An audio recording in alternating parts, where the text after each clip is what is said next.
ನಮಸ್ಕಾರ ವೀಕ್ಷಕರೇ, ನಾನು ರೇಷ್ಮಾ. ನೀವು ನೋಡ್ತಾ ಇದ್ದೀರಾ ಕರ್ನಾಟಕ ಪವರ್ ಟಿವಿ ನ್ಯೂಸ್. ಇದೀಗ ಈ ದಿನದ ಪ್ರಮುಖ ಹೆಡ್ಲೈನ್. ಇಂದು ಸಾಂಸ್ಕೃತಿಕ ರಾಜಧಾನಿ ಮೈಸೂರಿನ ನಿತ್ಯೋತ್ಸವ ಸಮಾಗಮದಲ್ಲಿ ನಮ್ಮ ಪರಿಶಿಷ್ಟ ಪಂಗಡಗಳಿಗೆ ಸಂವಿಧಾನಿಕವಾಗಿ ಸಿಗಲೇಬೇಕಾದ ಶೇಕಡಾ 7 ಮೀಸಲಾತಿಯನ್ನ ನಮ್ಮ ಬಿಜೆಪಿ ಸರ್ಕಾರ ನೀಡಿದ್ದು, ಅದನ್ನು ನಮಗೆ ಕೊಡದೆ ತಡೆ ಹಿಡಿದು ಅನ್ಯಾಯವೆಸಗುತ್ತಿರುವ ಕಾಂಗ್ರೆಸ್ ಸರ್ಕಾರದ ವಿರುದ್ಧ ಜನಜಾಗೃತಿ ಸಮಾವೇಶವನ್ನ ಹಮ್ಮಿಕೊಳ್ಳಲಾಗಿದ್ದು, ಜ್ಯೋತಿ ಬೆಳಗಿಸುವ ಮೂಲಕ ಕಾರ್ಯಕ್ರಮಕ್ಕೆ ಚಾಲನೆ ನೀಡಿದರು.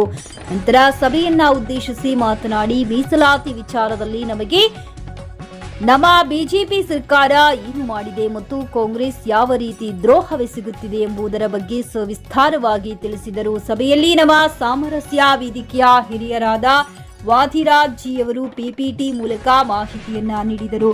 ನಮ್ಮ ಜೊತೆ ಸಭೆಯ ವೇದಿಕೆಯಲ್ಲಿ ಹಿರಿಯರು ಮಾಜಿ ಸಚಿವರುಗಳಾದ ರಮೇಶ್ ಜಾರಕಿಹೊಳಿ ಅವರು, ಶ್ರೀರಾಮುಲುರವರು, ರಾಜುಗೌಡರವರು, ಮಾಜಿ ಸಂಸದರುಗಳಾದ ಬಿವಿ ನಾಯ್ಕರವರು, ಮಾಜಿ ಶಾಸಕರುಗಳಾದ ಪ್ರತಾಪ್ ಗೌಡ ಪಾಟೀಲ್ ಅವರು, ತಿಪ್ಪರಾಜು ಹವಲ್ದಾರ್ ಅವರು, ಎಸ್ವಿ ರಾಮಚಂದ್ರಪ್ಪರವರು, ಗಂಗಾಧರ್ ನಾಯ್ಕರವರು, ಸಣ್ಣ ಫಕೀರಪ್ಪನವರು, ವಿಧಾನ ಪರಿಷತ್ ಸದಸ್ಯರಾದ ಹೇಮಾಲತಾ ಅಕ್ಕಾನವರು, ಮಾಜಿ ವಿಧಾನ ಪರಿಷತ್ ಸದಸ್ಯರಾದ ಸಿದ್ದರಾಜು ಅವರು, ಪಕ್ಷದ ಮುಖಂಡರುಗಳಾದ ಅಪ್ಪಣ್ಣನವರು, ಎಸ್ಟಿ ಮೋರ್ಚಾ ರಾಜ್ಯ ಪ್ರಧಾನ ಕಾರ್ಯದರ್ಶಿಗಳಾದ ಶಿವಕುಮಾರ್ ಅವರು, ಬಸವರಾಜು ಕುಂದ್ರಿರವರು, ಜಯಸುಂದರ್ ರಾಮಚಂದ್ರರವರು, ಗುರುವಿನಾಯಕ್, ಎಸ್ಟಿ ಮೋರ್ಚಾ ರಾಜ್ಯ ಪದಾಧಿಕಾರಿಗಳು, ಮೈಸೂರು ನಗರ ಗ್ರಾಮಾಂತರ ಮತ್ತು ಚಾಮರಾಜನಗರದ ಜಿಲ್ಲಾ ಪದಾಧಿಕಾರಿಗಳು, ಎಸ್ಟಿ ಮೋರ್ಚಾ ರಾಜ್ಯ ಕಾರ್ಯಕಾರಿಣಿ ಸದಸ್ಯರುಗಳು ಮತ್ತು ಸಮುದಾಯದ ಪ್ರಮುಖರು, ಪಕ್ಷದ ಕಾರ್ಯಕರ್ತರು ಸಾಕಷ್ಟು ಸಂಖ್ಯೆಯಲ್ಲಿ ಸೇರಿದ್ದು ಕಾರ್ಯಕ್ರಮ ಯಶಸ್ವಿಯಾಯಿತು.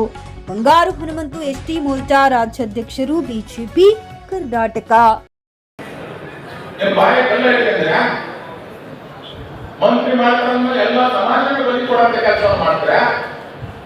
ಎಷ್ಟು ಅನ್ಯಾಯ ಮಾಡಕತ್ತೀರಿ ನೀವು? ಇವತ್ತು ಸಮಾಜಕ್ಕೆ ಅನ್ಯಾಯ ಮಾಡ್ತಾರಂತ ಕಾಂಗ್ರೆಸ್ನವರು. ಇವತ್ತು ನಾವು ಒಂದು ಮಾತು ನಮ್ಮ ಸಮಾಜ ಬಂಧುಗಳು ನಿಮ್ಗೆ ದಯವಿಟ್ಟು ನಿಮ್ಗೆ ಹೇಳ್ತೇನೆ, ಈ ಭಾಗದಲ್ಲಿ ಸ್ಪೆಷಲಿ ಮೈಸೂರು ಭಾಗದಲ್ಲಿ ಬಿಜೆಪಿ ಒಬ್ರು ಸೋಲ್ಬಾರ್ದು, ಯಾರೇ ಸೋಲ್ಬಾರ್ದು. ಸಾಂಸ್ಕೃತಿಕ ನಗರಿ ರಿಸರ್ವೇಶನ್ ಮೊದಲು ಕೊಟ್ಟಂತದ್ದು ಯಾವ್ದಾದ್ರು ಇದೆ, ಇಡೀ ಜಗತ್ತಿನಲ್ಲೇ ಫಸ್ಟ್ ರಿಸರ್ವೇಶನ್ ಕೊಟ್ಟಂತ ನಗರ ಯಾವ್ದು? ಮೈಸೂರು. ಮೈಸೂರು ಮಹಾರಾಜ ಅಂತ ನಾವು ಹೆಮ್ಮೆಯಿಂದ ನಾವು ಹೇಳ್ಬೋದು. ಅಂತ ನಗರದಲ್ಲಿ ಇಷ್ಟು ಅದ್ಭುತವಾಗಿ ಕಾರ್ಯಕ್ರಮ ಮಾಡಿದ್ರು ಬಹಳ ಖುಷಿ ಆಗ್ತದೆ. ಆದ್ರೆ ಈ ಕಾರ್ಯಕ್ರಮ ನಾವು ಖುಷಿ ಪಡುವಂತ ಕಾರ್ಯಕ್ರಮ ಅಲ್ಲ. ಈ ಕಾರ್ಯಕ್ರಮ ನಾವು ಬಹಳ ಗಂಭೀರವಾಗಿ ಯೋಚನೆ ಮಾಡುವಂತ ಕಾರ್ಯಕ್ರಮ. ಈ ಕಾರ್ಯಕ್ರಮ ಮೈಸೂರು ಭಾಗದವರಿಗೆ, ಪರಿವಾರದವರಿಗೆ ಎಷ್ಟಿ ಅದು ಯಾರಿಂದ ಸೆಂಟ್ರಲ್ ಆಗಿ ಬಿಜೆಪಿ ಸರ್ಕಾರ ಇತ್ತು, ರಾಜ್ಯದಲ್ಲಿ ಬಿಜೆಪಿ ಸರ್ಕಾರ ಸಿಕ್ಕಿದೆ. ಅದು ನಮ್ಮ ಸಂಸ್ಥೆ ಹೋರಾಟ ಮಾಡಿಲ್ಲ. ಇವತ್ತೇ ಯಾಕೋ ಭಾಷಣ ಸ್ವಲ್ಪ ಕಡಿಮೆ ಮಾಡ್ತಾ ಇತ್ತು ಅಂತ ಹೇಳಿ. ಇಲ್ಲಾಂದ್ರೆ ನಮ್ಗೆ ಎಲ್ಲ ಕಡೆ ಹುಡುಗ ನೋಡೋದು ನಮ್ದೇನಿಲ್ಲ, ಹುಡುಗ ಮನೆ ಜೋರು ಅಪ್ಪಣ್ಣನವ್ರು ನಾನು ಬಹಳ ಅಂದ್ರೆ ಬಹಳ ಕೆಲಸ ಮಾಡ್ತಾವೆ. ಎಷ್ಟು ವರ್ಷ ಆಗಿದ್ದಾರೆ ಅಪ್ಪಣ್ಣ ಅಣ್ಣಗಿಂದ ಎಲ್ಲರೂ ಬಹಳ ಕೆಲಸ ಮಾಡಿ ಲಿಂಗಸೂರಲ್ಲಿ ಒಂದು ಎಸ್ಟಿ ಸಮಾವೇಶ ಮಾಡಿ, ಅದ್ಭುತವಾದಂತ ಸಮಾವೇಶ ಲಿಂಗಸೂರಲ್ಲಿ ಮಾಡಿದ್ವಿ, ಚಾಮರಾಜನಗರದಲ್ಲಿ ಮಾಡಿದ್ವಿ, ಎಲ್ಲ ಕಡೆನೂ ಮಾಡುವಂತ ಒಂದು ಕೆಲಸ ಮಾಡಿದ್ವಿ. ಈ ಒಂದು ಬಹಳಷ್ಟು ಪ್ರಯತ್ನ ಪಟ್ಟ.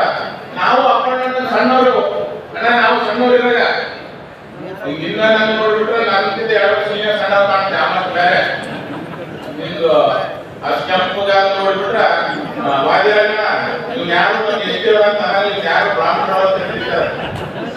ಬ್ರಾಹ್ಮಣ ಇರ್ಬೇಕು, ಪುರೋಹಿತ ಮನೆ ಬಿಟ್ಟಿರ್ಬೇಕಂತ ನಾವು ಸಣ್ಣವರಲ್ಲಿ ಮತದಾರರ ತಮ್ಮ ಬಂಧುಗಳಲ್ಲಿ ನಾವು ಇವತ್ತು ಈ ಸಭೆ ಮಾಡ್ತಾ ಇದ್ದೀವಿ. ಮೈಸೂರಿನ ಜನ ತುಂಬಾ ಬುದ್ಧಿವಂತರು, ಸ್ವಲ್ಪ ಪ್ರಭಾವಶಾಲಿಗಳು, ಆರ್ಥಿಕದಲ್ಲಿ ಸ್ವಲ್ಪ ಉತ್ತಮ ಇದ್ದಂಥವ್ರು. ಯಾಕಂದ್ರೆ ನನ್ನ ಭಾಗದಲ್ಲಿ ನೋಡಿದ್ರೆ, ಈ ಭಾಗದಲ್ಲಿ ನೋಡಿದ್ರೆ ಬಹಳ ಅಜಗಜ ಅಂತ ಅನಿಸ್ತದೆ. ಒಂದು ವಿದ್ಯಾಭ್ಯಾಸದಲ್ಲಾಗಿರ್ಬೋದು, ಸಾಮಾಜಿಕ ಆರ್ಥಿಕ ವಿಷಯದಲ್ಲಾಗಿರ್ಬೋದು, ಶೈಕ್ಷಣಿಕ ವಿಷಯದಲ್ಲಾಗಿರ್ಬೋದು.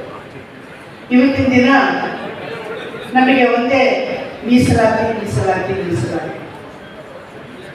ಒಬ್ಬ ತಾಯಿ ಮನೆಯಲ್ಲಿ 4 ಮಕ್ಕಳು ಇರ್ತಾರೆ, ಎಲ್ಲರೂ ಕೈ ಕಾಲು ಅಂಗಾಂಗಗಳೆಲ್ಲ ಚೆನ್ನಾಗಿರ್ತವೆ. ಕಡೆಯ ಮಗನಿಗೆ ಅಂಗಾಂಗ ವೈಫಲ್ಯ ಇರ್ತದೆ. ಆ ಮಗುವಿಗೆ ಬಹಳ ಕೇರ್ ಮಾಡ್ತಾಳೆ, ಅಂದ್ರೆ ಬಹಳಷ್ಟು ಕಾಳಜಿ ತೋರಿಸ್ತಾಳೆ. ಆ ಮಗುವಿನ ಬಗ್ಗೆ ವಿಶೇಷವಾದಂತ ಒಂದು ಪ್ರೀತಿ ತೋರಿಸ್ತಾಳೆ. ಅಂದ್ರೆ ಆ ಮಗುನ ಎತ್ಕೊಳ್ಳೋದು, ಊಟ ಮಾಡಿಸೋದು ಇವೆಲ್ಲವೂ ಮಾಡ್ತಾರೆ. ಅದೇ ನಮ್ಮ ಸಮಾಜ. ಬಂಧುಗಳೇ, ಇವತ್ತು ತಂದು ನಿಲ್ಲಿಸಿರ್ತಕ್ಕಂಥ ಈ ಕಾಂಗ್ರೆಸ್ ಸರ್ಕಾರದ ವಿರುದ್ಧ ಇವತ್ತು ಈ ಹೋರಾಟ ಬಂಧುಗಳೇ, ಮತ್ತೊಮ್ಮೆ ನಾವು ಈ ಜಗತ್ತಿಗೆ ಯಾವ ರೀತಿ ಶ್ರೀರಾಮನನ್ನ ಪರಿಚಯ ಮಾಡಿಕೊಟ್ಟಿರ್ತಕ್ಕಂಥ ಸಮಾಜ, ಮತ್ತೊಮ್ಮೆ ಈ ಕಾಂಗ್ರೆಸ್ ಸರ್ಕಾರಕ್ಕೆ ನಮ್ಮ ಶಕ್ತಿಯನ್ನ ತೋರಿಸ್ತಕ್ಕಂಥ ಸಂದರ್ಭ ಇವತ್ತು ಗಂಡು ಮೆಟ್ಟಿನ ನಾಡು ರಾಯಚೂರಿನಿಂದ ಪ್ರಾರಂಭ ಆಗಿ ಇವತ್ತು ಮೈಸೂರಿಗೆ ಬಂದು ನಿಂತಿದೆ ಬಂಧುಗಳೇ. ನಿಮಗೆ ಗೊತ್ತಿರಲಿ, ಅಂದಿನ ಸಂದರ್ಭದಲ್ಲಿ ನಮಗೆ ಎಲ್ಲ ಏನು ನಮಗೆ ಕಾಂಗ್ರೆಸ್ ಸರ್ಕಾರ ಇವತ್ತು ದಲಿತರ ದೇವದೂತ ಅಂತ ಹೇಳ್ತದೆ.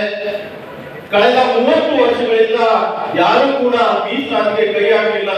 ಆದ್ರೆ ಇವತ್ತು ಈ ಸಂದರ್ಭದಲ್ಲಿ ನಾವು ವಾದಿರಾಜರು, ನಮ್ಮ ಹಿಂದೆ ಯಾವ್ದಾದ್ರು ಒಂದು ಶಕ್ತಿ ಇದೆ ಅಂತಂದ್ರೆ ವಾದಿರಾಜರು ಅಂದ್ರೆ ತಪ್ಪಾಗಲಿಕ್ಕಿಲ್ಲ. ಅವತ್ತು ಮೀಸಲಾತಿ 3 ಇದ್ದಿದ್ದು ಮಾಜಿ ಸಂಸದರು, ಅಕ್ರಮವಾಗಿರ್ತಕ್ಕಂಥ ಹೇಮಲತಾ ನಾಯಕರೇ, ಮಾಜಿ ವಿಧಾನ ಸದಸ್ಯರೇ, ಈ ಭಾಗದ ನಮ್ಮ ಸಮಾಜದ ಎಲ್ಲ ಬಂಧುಗಳು, ನಾವು ಇದು ಕಾರ್ಯಕ್ರಮವನ್ನು ನಡೆಸುವಂತ ಸಂದರ್ಭದಲ್ಲಿ ಮೈಸೂರಿನ ಮಹಾರಾಜರ ಬಗ್ಗೆ, ನಾಲ್ವಡಿ ಕೃಷ್ಣರಾಜರ ಒಡೆಯರ ಬಗ್ಗೆ ನಾವು ಅವರ ಸ್ಮರಣೆಯನ್ನ 2 ನಿಮಿಷ ಮಾಡದೇ ಇದ್ರೆ ಈ ಮೀಸಲಾತಿಯ ಹೋರಾಟಕ್ಕೆ ಅರ್ಥ ಇರೋದಿಲ್ಲ ಅಂತಕ್ಕಂಥ ಭಾವನೆಯನ್ನು ವ್ಯಕ್ತಪಡಿಸ್ತಾ, ಮೈಸೂರು ಏನು ಸಾವು ಮಹಾರಾಜರು 1907ರಲ್ಲಿ ಮೀಸಲಾತಿಯನ್ನ ಕೊಟ್ಟರು ಕೂಡ ಮೈಸೂರಿನ ನಾಲ್ವಡಿ ಕೃಷ್ಣರಾಜ ಒಡೆಯರವರು ತಾಂತ್ರಿಕವಾಗಿ, ವೈಜ್ಞಾನಿಕವಾಗಿ ದೇಶದಲ್ಲಿ ಪ್ರಥಮ ಬಾರಿಗೆ ಏನು ಅವತ್ತಿನ ಮಿಲ್ಲರ್ ಸಮಿತಿಯನ್ನು ರಚನೆ ಮಾಡಿ ಅದರ ವರದಿಯ ಆಧಾರದ ಮೇಲೆ ಸುಮಾರು 75% ಮೀಸಲಾತಿಯನ್ನು ಕೊಟ್ಟಂಥದ್ದು ಮೈಸೂರಿನ ಮಹಾರಾಜರು ಅಂತಕ್ಕಂಥದ್ದನ್ನು ನಾವ್ಯಾರು ಕೂಡ ಮಾಡಲಿಕ್ಕೆ ಸಾಧ್ಯ ಇಲ್ಲ. ದಲಿತರ ಬಗ್ಗೆ ಅಪಾರವಾದಂತಹ ಕಾಳಜಿಯನ್ನು ಇಟ್ಕೊಂಡು ಕೆಲಸವನ್ನು ಮಾಡಿದಂಥವರು, ಪ್ರಜಾಪ್ರಭುತ್ವದ ವ್ಯವಸ್ಥೆಯ ರೀತಿಯಲ್ಲಿ ಕೆಲಸವನ್ನು ಮಾಡಿದಂಥವರು ಮೈಸೂರಿನ ಮಹಾರಾಜರು. ಅವರು ಏನು ತನ್ನ ಅರಮನೆಯಲ್ಲಿ ದಲಿತರು ಕೇವಲ ಅರಮನೆಯ ಕಾಂಪೌಂಡ್ ಇಂದ ಹೊರಗೆ ಇದ್ದಂತ ದಲಿತರನ್ನ ಪಾಠವನ್ನು ಕಲಿಸೋದ್ರ ಮುಖಾಂತರ ಈ ಸಾಮಾಜಿಕ ಆಗ್ತಕ್ಕಂಥ ಅನ್ಯಾಯವನ್ನ ತೋರಿಸೋದ ಕೆಲಸವನ್ನ ನಾವು ನೀವೆಲ್ಲ ಮಾಡೋಣ ಅಂತ ಈ ಸಂದರ್ಭದಲ್ಲಿ ಹೇಳ್ತಾ, ವೇದಿಕೆ ಮೇಲೆ ಹಸಿರಾಗಿರ್ತಕ್ಕಂಥ ಸಮಾಜದ ಗಣ್ಯರಿಗೆ ಮತ್ತು ತಮ್ಮೆಲ್ಲರೂ ಕೂಡ ವಂದಿಸಿ ನನ್ನ ಒಂದೆರಡು ಮಾತುಗಳನ್ನು ಹೋಗ್ತಾ ಇದ್ದೀನಿ. ಇವತ್ತು ಮೈಸೂರಿನ ಜಾಗೃತ ಸಮಾವೇಶ, ಸಾಮಾಜಿಕ ನ್ಯಾಯಕ್ಕಾಗಿ ಇವತ್ತು ಜಾಗೃತ ಸಮಾವೇಶಕ್ಕೆ ಆಗಮಿಸಿರ್ತಕ್ಕಂಥ ನಮ್ಮ ನೆಚ್ಚಿನ ಸಮಾಜದ ಮತ್ತು ರಾಜ್ಯದ ಭಾರತೀಯ ಜನತಾ ಪಕ್ಷದ ನಮ್ಮ ನಾಯಕ ಸಮಾಜದ 2 ಕಣ್ಣುಗಳು ಅಂತಂದ್ರೆ ನಮ್ಮ ರಮೇಶ್ ಜಾರಕಿಹೊಳಿ ಅವರು, ನಮ್ಮ ಶ್ರೀರಾಮುಲು ಅವರಿಗೆ ತುಂಬು ಧನ್ಯವಾದ ತಿಳಿಸುತ್ತಾ, ಅದೇ ರೀತಿ ವೇದಿಕೆ ಮೇಲೆ ಆಸೀನರಾಗಿರ್ತಕ್ಕಂಥ ನಮ್ಮ ರಾಜೀವ್ಗೌಡರವರು, ಹೇಮಲತಾ ಅಕ್ಕನವರು, ಮೈಸೂರಿನ ಅಪ್ಪಣ್ಣನವರು, ಸಿದ್ದರಾಜಣ್ಣನವರು, ಬೀದು ನಾಯಕಣ್ಣನವರು, ಮೈಸೂರು ಮೇಯರ್ ಶಿವಕುಮಾರ್ ಅವರು, ಶ್ರೀನಿವಾಸನವರು, ರಾಮಚಂದ್ರನವರು, ಎಲ್ಲ ಸಾಕಷ್ಟು ಜನ ವೇದಿಕೆ ಮೇಲೆ ಕುಳಿತಿರ್ತಕ್ಕಂಥ ಎಲ್ಲ ನಮ್ಮ ಸಮಾಜದ ಮುಖಂಡ, ಭವನ ಅಂಬೇಡ್ಕರ್ ಭವನ ನಿರ್ಮಾಣ ಮಾಡಿದ್ದು, ವಾಲ್ಮೀಕಿ ಅಭಿವೃದ್ಧಿ ನಿಗಮ ನಿರ್ಮಾಣ ಮಾಡಿದ್ದು ಕೂಡ ಭಾರತೀಯ ಜನತಾ ಪಕ್ಷ. ಇಷ್ಟೆಲ್ಲ ಸಾಲದಂತ ನರೇಂದ್ರ ಮೋದಿ ಅವರು ಬಂದು ನಮ್ಮ ಸಮುದಾಯದ ಬಿರ್ಸಾ ಮುಂಡಾ ಅವರ ಹೆಸರಲ್ಲಿ ಅನೇಕ ಶಾಲಾ ಕಾಲೇಜುಗಳನ್ನು, ಅನೇಕ ಒಂದು ತಮಗೆ ಗೊತ್ತಿರುವಂತೆ ಸುಮಾರು ಸಾವಿರಾರು ಕೋಟಿಗಳ ಒಂದು ಹಣವನ್ನ ಎಲ್ಲ ನಮ್ಮ ದೇಶದಂತ ಎಸ್ಟಿ ಸಮುದಾಯ ಬುಡಕಟ್ಟು ಜನ ಎಲ್ಲಿ ವಾಸ ಮಾಡ್ತಾರೆ ಅಲ್ಲಿ ಅಭಿವೃದ್ಧಿ ಮಾಡುವಂತ ಕೆಲಸ ಮಾಡ್ತಾರೆ. ಇದಕ್ಕಿಂತ ಒಂದು ಮುಖ್ಯವಾದ ವಿಷಯ ಅಂದ್ರೆ ಏನು 500 ವರ್ಷಗಳ ಸುದೀರ್ಘ ಹೋರಾಟ ಮಾಡಿರ್ತಕ್ಕಂಥ ರಾಮ ಮಂದಿರದಲ್ಲಿ ಅಲ್ಲಿ ನಿರ್ಮಾಣವಾಗಿರ್ತಕ್ಕಂಥ ಒಂದು ಏರ್ಪಟ್ಟಿದ್ದ ಮಹರ್ಷಿ ವಾಲ್ಮೀಕಿ ನಿರ್ಮಾಣ ಅಂತಂದೇ ಒಂದು ಹೆಸರು ನೀಡಿದ್ರು.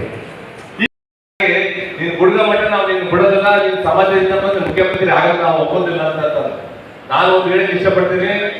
ಸಚಿನ್ ಜಾರಕಿಹೊಳಿ ಮುಖ್ಯಮಂತ್ರಿ ಅಲ್ಲ ಕಾರಣಕ್ಕೆ ಆಗಕ್ಕೆ ನಮ್ಮ ಪಾರ್ಟಿ ಮನಸ್ಸು ಸಚಿನ್ ಜಾರಕಿಹೊಳಿ ನಾವು ಒಪ್ಪೋದಿಲ್ಲ.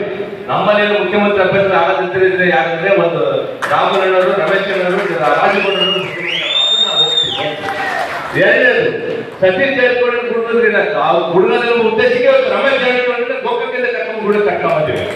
ಯಾಕಂದ್ರೆ ರಮೇಶ್ ಜಾರಕಿಹೊಳಿ ಅನೇಕ ಕಾರ್ಯಕ್ರಮ, ಸಮಾಜದ ಕಾರ್ಯಕ್ರಮಗಳು ರಾಜಧಾನಿ ಬರ್ತದೆ, ಈಗ ಬಹಿರಂಗ ಬರ್ತಿದ್ದಾರೆ. ರಾಮನಾಡವ್ರದೇ ರಾಜಗೌಡರವರು ನಮ್ಮ ಜೊತೆ ಬರ್ತಾ ಇದ್ದಾರೆ. ಅವರು ಕೂಡ ಸಮಾಜಕ್ಕೆ ಸನ್ಮಾನ ನೋಡ್ಲಾಕ ಅವರು ಕೂಡ ರಾಮಗೌಡ ಮತ್ತು ರಾಜಗೌಡರ ಜೊತೆಗೆ ನಮ್ಮ ಜೊತೆಗೆ ವೇದಿಕೆ ಎಲ್ಲರ ಜೊತೆಗೆ ಪ್ರತಿ ಒಂದು ಜಿಲ್ಲೆಗೂ ಬರ್ತಕ್ಕಂಥ ಕೆಲಸ ಮಾಡ್ತಾರೆ. ಹಾಗಾಗಿ ಇವತ್ತು ಎಲ್ಲಿ ಇಷ್ಟಿ ಒಂದು ಮಹೋತ್ಸವದಿಂದ ನಮ್ಮ ಸಮಾಜದ ವೇದಿಕೆ ಮೇಲೆ ಕೂತ ಕೆಲಸ ಆಗಿಲ್ಲ. ಆದ್ರೆ ಇವತ್ತು ನಮ್ಮ ಸಮಾಜದಲ್ಲಿ ಎಲ್ಲರೂ ಒಗ್ಗಟ್ಟಾಗಿ ಒಂದೇ ಕಡೆ ಏನೇ ಕೆಲಸ ಬರೀದ್ರು ಕೂಡ ಆ ಕೆಲಸ ಬದಿಗೊತ್ತಿ ಇವತ್ತು ಎಲ್ಲರ ಬರ್ತಾ ಯಾವುದೇ ಸ್ವಾರ್ಥಕ್ಕಲ್ಲ ಅಂತ ವೇದಿಕೆ ಮೇಲೆ ಕೂರ್ತಕ್ಕಂಥ ಮುಖಂಡರುಗಳ ಒಂದು ಮಕ್ಕಳಿಗೆ ವಿದ್ಯಾಭ್ಯಾಸ ಕೊಡ್ತಕ್ಕಾಗಲ್ಲ ಅಂತಲ್ಲ, ಅವರೆಲ್ಲ ಬರ್ತಕ್ಕಂಥದ್ದೇನು ನಮ್ಮ ಸಮುದಾಯದ ಮಂದಿಗಳು ಬಹಳ ಬಡವರಿರ್ತಾರೆ, ಮಧ್ಯಮರಿರ್ತಾರೆ, ಅವರ ಮಕ್ಕಳ ಭವಿಷ್ಯಕ್ಕೋಸ್ಕರ ನಾವು ಒಗ್ಗಟ್ಟಾಗಬೇಕಂದ್ರೆ ಅವ್ರ ಕೆಲಸ ಭವಿಷ್ಯ ಬರ್ತಾರೆ. ಹಾಗಾಗಿ ಬಂಧುಗಳೇ, ನಾವೆಲ್ಲರೂ ಒಗ್ಗಟ್ಟಾಗಿ ಅವರ ಜೊತೆಗೆ ನೀವು ಕೈ ಜೋಡಿಸ್ಬೇಕು, ನಿಮ್ ಜೊತೆಗೆ ನಾವು ಕೈ ಜೋಡಿಸಿದ್ರೆ ಮಾತ್ರ ಕಾರಣ. ಯಾಕಂದ್ರೆ ವೇದಿಕೆ ಮೇಲೆ ಕುಂತಾರೆ ಸ್ಟ್ರಾಂಗ್ ಇರುತ್ತೆ, ನಾವು ಒಂದೇ ಸ್ಟ್ರಾಂಗ್ ಆಗಂತಲ್ಲ, ವೇದಿಕೆ ಮೇಲೆ ಮುಂದೆ ಕೂತಿದ್ರು ಕೂಡ ನೀವು ಸ್ಟ್ರಾಂಗ್ ಆಗಬಹುದು. ಯಾಕಂದ್ರೆ ಅವತ್ತು ರಮೇಶ್ ಹಾಸ್ಪಿಟಲ್ ಒಂದು ಮಾತಿದ್ರು, ಇವತ್ತು ನಮ್ಮ ಸಮುದಾಯದವರು ವೀಕ್ ಆಗಕ್ಕೆ ಕಾರಣ ಅಂತ ನೀವಲ್ಲ, ವೇದಿಕೆ ಮೇಲೆ ಕುಂತಾರೆ ನಾವು ಅಂತ ಹೇಳ್ತೀವಿ. ಯಾಕೆ ಅವ್ರ ಮಾತಿಗೆ ನಾವು ಸಾಮರ್ಥ್ಯ ವ್ಯಕ್ತಪಡಿಸ್ತಾ ಇವತ್ತೇನು ರಾಮಗೌಡ ಆಗಿರ್ಬೋದು, ಜಾರಕಿಹೊಳಿ ಆಗಿರ್ಬೋದು, ರಾಜಗೌಡ ನಿಮ್ಮ ನೇತೃತ್ವದಲ್ಲಿ ನಮ್ಮ ಸಮಾಜ ಒಗ್ಗಟ್ಟಾಗಬೇಕು, ನಮ್ಮ ಎಸ್ ಟಿ ಸಮುದಾಯಕ್ಕೆ ನ್ಯಾಯ ಸಿಗಬೇಕು. ಮುಂಬರ್ತಕ್ಕಂಥ ಚುನಾವಣೆಯಲ್ಲಿ ಯುವಕರಿಗೆ ತಾವೆಲ್ಲರೂ ಆದ್ಯತೆ ಕೊಡಬೇಕು. ಈ ಒಂದು ಮೈಸೂರು ಭಾಗದಲ್ಲಿ ನಮ್ಮ ಸಮುದಾಯಕ್ಕೆ ಏನು ಮೈಸೂರು ಭಾಗದಲ್ಲಿ ಯಾವ ರೀತಿ ಒಂದು ಮೀಸಲಾತಿ ಕೊಟ್ಟರು, ಹಳ್ಳಿ ಮತ್ತು ನಮ್ಮ ಸಮುದಾಯ ಇರ್ತಕ್ಕಂಥ ಕೇಂದ್ರದಲ್ಲಿ ಕುಡಿಯ ನೀರಿನ ಟ್ಯಾಪಿಂಗ್ ಕೂಡ ಆಗ್ತದೆ, ಚರಂಡಿ ವ್ಯವಸ್ಥೆ ಮಾಡ್ತಾರೆ. ಅಂತ ಒಂದು ಕೆಲಸನ ತಾವು ಎಲ್ಲೆಲ್ಲಿ ಬೇರೆ ಬೇರೆ ಜಿಲ್ಲೆಯಲ್ಲಿ ಕೂಡ ಮನೆಗಂಡು ನಮ್ಮ ಸಮಾಜದ ಅಭಿವೃದ್ಧಿ ಕಡೆ ತಾವು ಒಲವು ಕೊಡಬೇಕು. ಇನ್ನು ಕೊನೆಯದಾಗಿ ಮತ್ತೊಮ್ಮೆ ನಮ್ಮ ಸಮುದಾಯದ ಮತ್ತೊಮ್ಮೆ ವಿನಂತಿ ಮಾಡ್ತಾ ತಮ್ಮ ಮಕ್ಕಳಿಗೆ ಒಂದು ಹೆಚ್ಚಿನ ಶಿಕ್ಷಣಕ್ಕೆ ಒತ್ತು ಕೊಟ್ಟು ತಾವು ಎಷ್ಟೇ ಕಷ್ಟ ಇದ್ರು ಮಕ್ಕಳನ್ನ ಆಸ್ತಿಯನ್ನಾಗಿ ಮಾಡ್ಬೇಕಂತ ಹೇಳಿ ಈಗ ನಾನು 2 ಮಾತು ಮುಗಿಸ್ತಾ ಇದ್ದೀನಿ.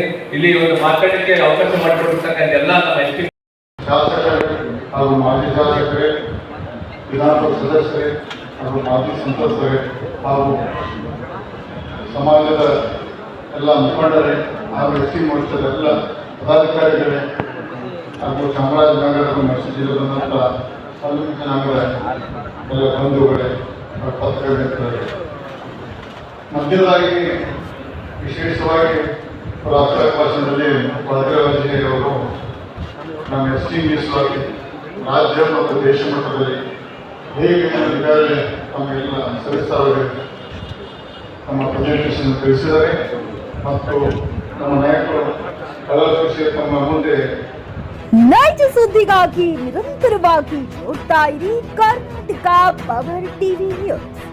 ನೀವು ಇನ್ನು ನಮ್ಮ ಚಾನೆಲ್ ಸಬ್ಸ್ಕ್ರೈಬ್ ಮಾಡಿಲ್ಲ ಅಂದ್ರೆ ಕೂಡಲೇ ನಮ್ಮ ಚಾನೆಲ್ ಸಬ್ಸ್ಕ್ರೈಬ್ ಮಾಡಿ, ಲೈಕ್ ಮಾಡಿ, ಕಮೆಂಟ್ ಮಾಡಿ, ಶೇರ್ ಮಾಡಿ ಮತ್ತು ಬೆಲ್ ಐಕಾನ್ ಪ್ರೆಸ್ ಮಾಡಿ.